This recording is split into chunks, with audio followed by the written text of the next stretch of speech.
Some people find great friends at school. Good for you. Some people really don't. It can be very lonely, and in desperation, we can try making friends with some very unsavory people. We can learn this low self-esteem pattern that there must be something wrong with us. How else do you explain why we are either have no friends or why we have friends who treat us so poorly? We begin to wonder why either everyone abandons or betrays us. We can mislearn that our only worth to people is in what we do for them. We need to learn past these lies.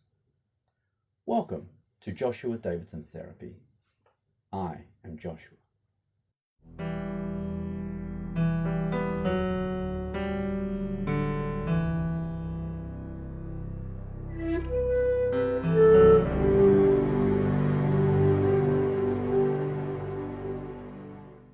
Some people are very average. You can find them in any random group. They are very fortunate in being able to easily make friends with other, mostly average people. Some people are exceptional. If you are exceptional, then you may relate to some of the preamble experiences I covered. Let us say that you're a 1 in 50 or more people.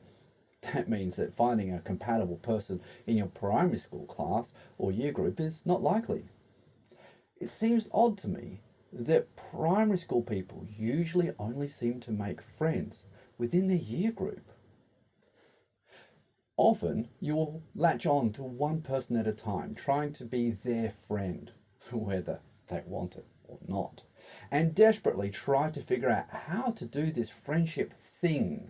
Sometimes these people are good for us, and often they aren't. If you are unlucky, then there aren't compatible people in your year group. So you have very few choices, either the single friend or nothing. Frequently, high school will fix this. If you stick within the year group limit, then often there are hundreds of students to choose from. Often they'll form niche groups, and sometimes within this niche group you'll find people compatible with you.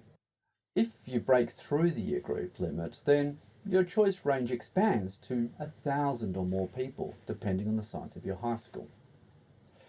If you are more exceptional than that, though, then you might find that there is no one in your high school who is compatible.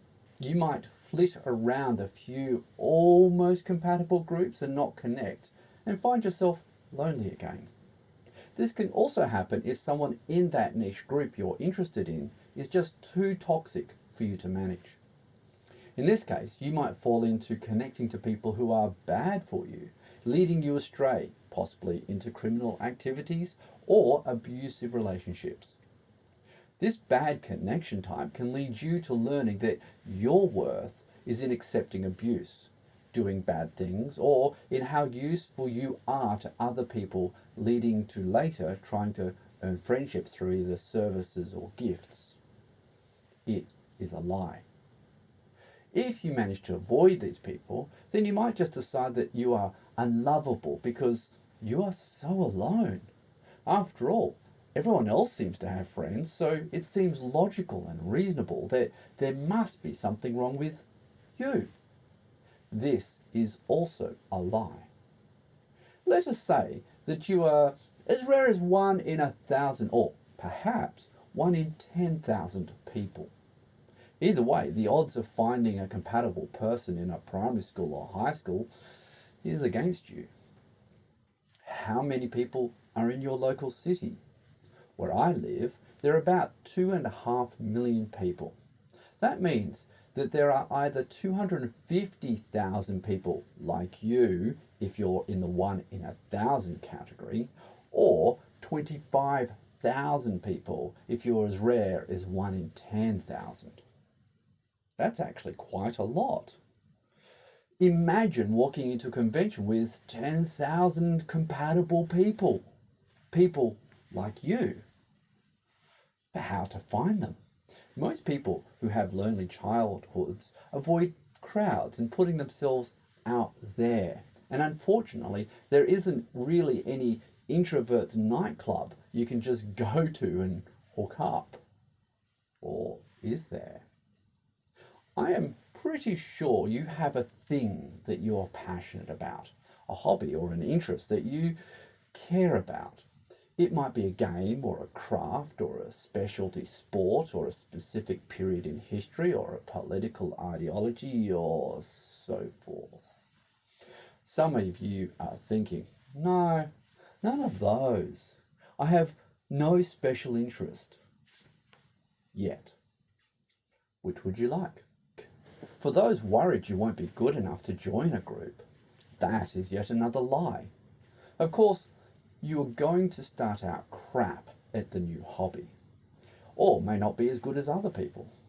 The only way to get good at something is to start out terrible at it. The people in the club will generally welcome you, teach you, and encourage you. And if they don't, this is not the club for you.